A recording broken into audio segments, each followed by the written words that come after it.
Hi, good morning, good evening, good afternoon, wherever you may be. I'm CW and I'm down in the dungeon at the BTH&T. And now back to our story. Probably going to be labeled a misogynistic person for this. Um, but I've been called worse. I'm going to address something that's bugged me for quite a while. And it's one of those things you start thinking about it and you ask for proof.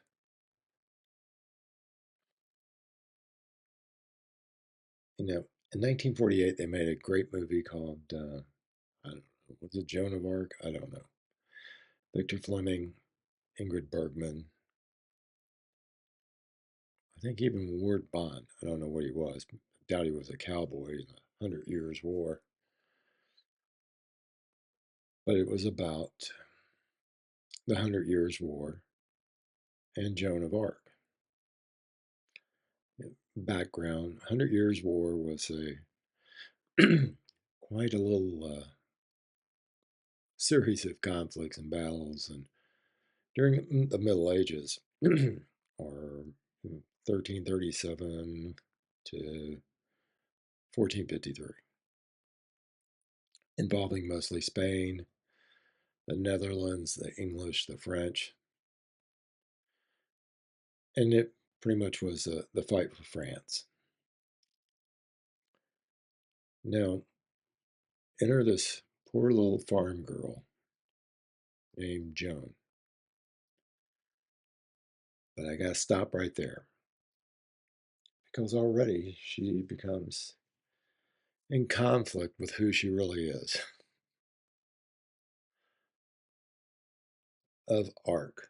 First of all, no place of Arc in France. But that's okay because she's not born in France. Her parents, Jacques and Isabelle, live in a little duchy that doesn't become part of France until like 1766. And he forbid her and his family to go to France.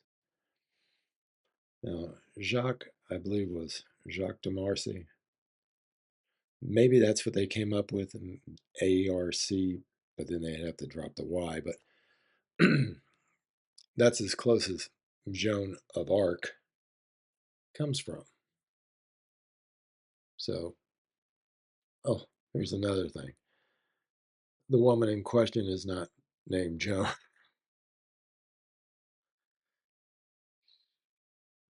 Uh, like I said, the father, they lived Domremy in Lorraine, which, a small duchy, not part of France, and wouldn't be for a while. And his wife, Isabel, they had a daughter, um, born in 1412, so the 15th century. Now, the father later changes the family name to Romee, Rommee, because as a child he had a venture to Rome. It's history. I can't make this up. It just flies out there. They come up all the time saying that Joan was a poor farm girl. No, they weren't poor. He was successful. She was uneducated because, well, she was a woman. That's just the way it was then in the 15th century for most men and women. There was no education. There was no need for you to learn how to read and write unless you did something like a doctor or a lawyer or a civil servant or a priest or something like that. That was only need for you to learn those things. And their family, he was a leading citizen in Lorraine. So pretty much all these files and stuff comes from like Notre Dame, Our Lady in France. Once again, these were the writers of the day.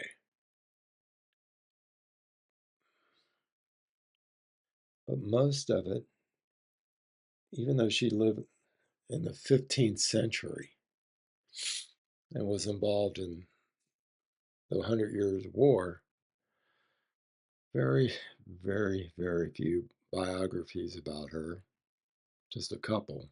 And they didn't come until later, not at that time.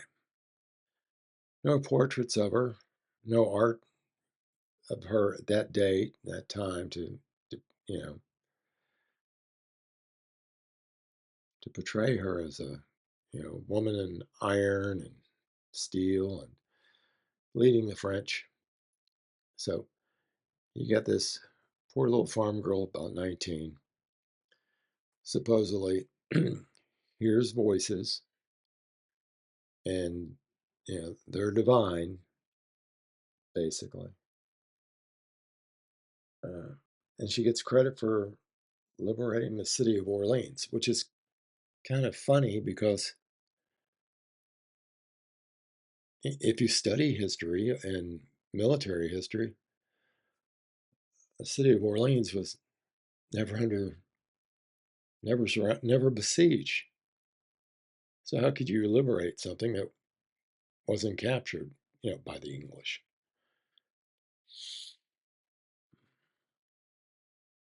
So that's kind of important. More than likely, there's, the English. They blame the English for the story that she was tried by them and found to be a witch. The English did not try her.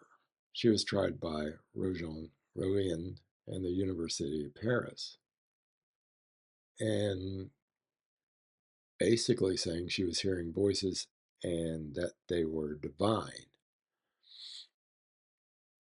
And they tacked on the fact that she was wearing clothes like a man. Apparently, that was a pretty big deal, but not really. And the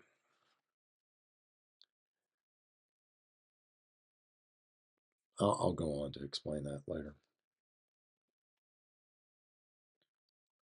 Most of the historians will start with like Roger Cantini. He says mostly she was created to be a patriotic mascot, putting blame on the English, probably around the time of Napoleon, when he was, having his Waterloo.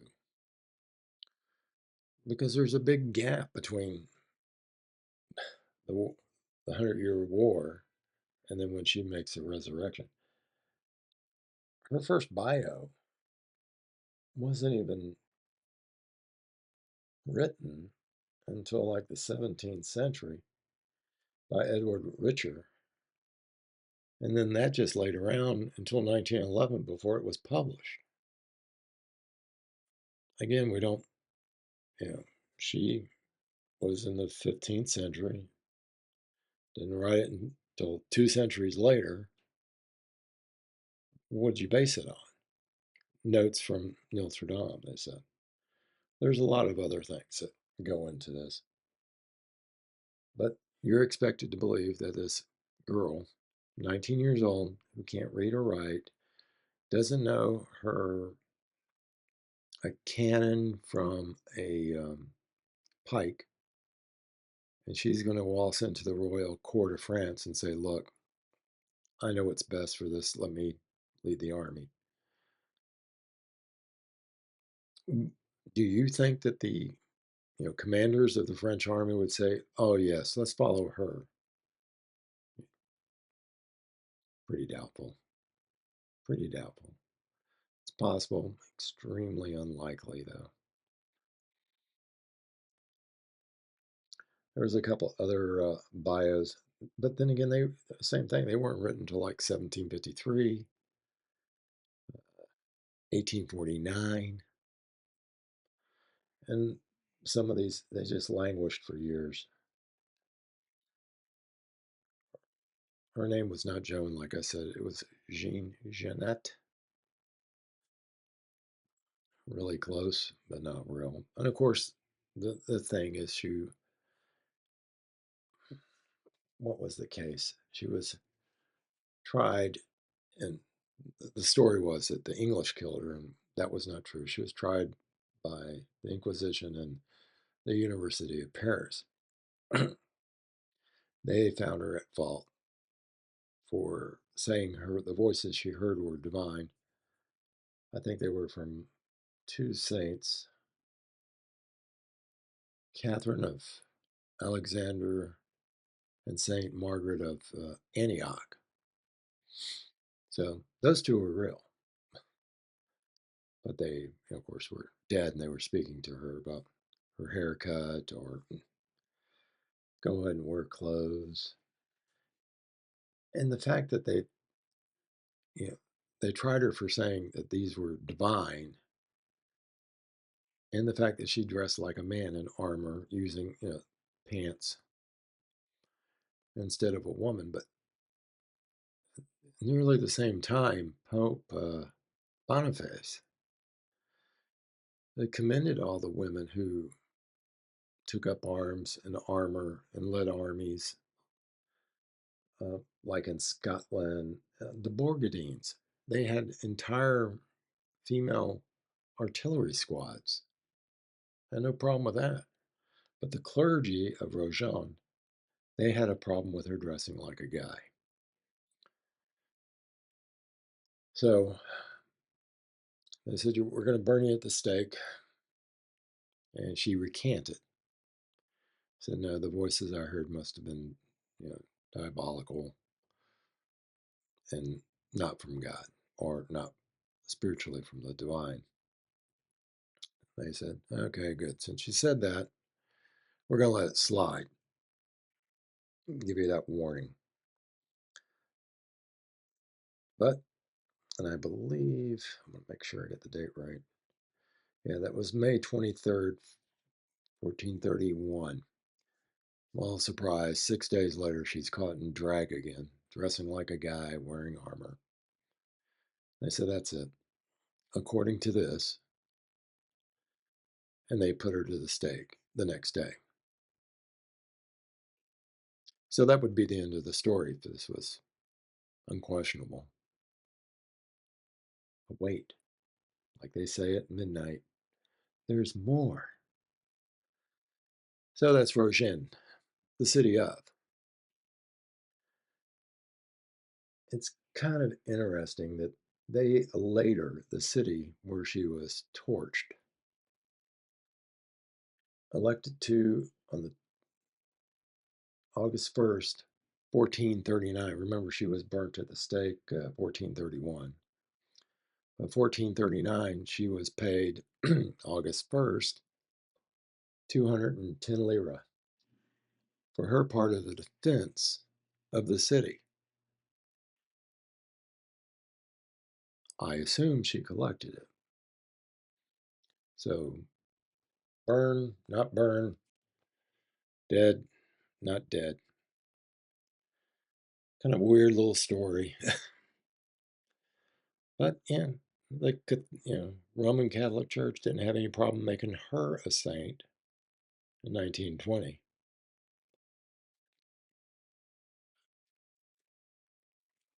That's their call. Canonize someone who probably never, ever, ever existed. That's good. Or, are you canonizing a mixture of people? So next time you see that old movie, it is a good movie.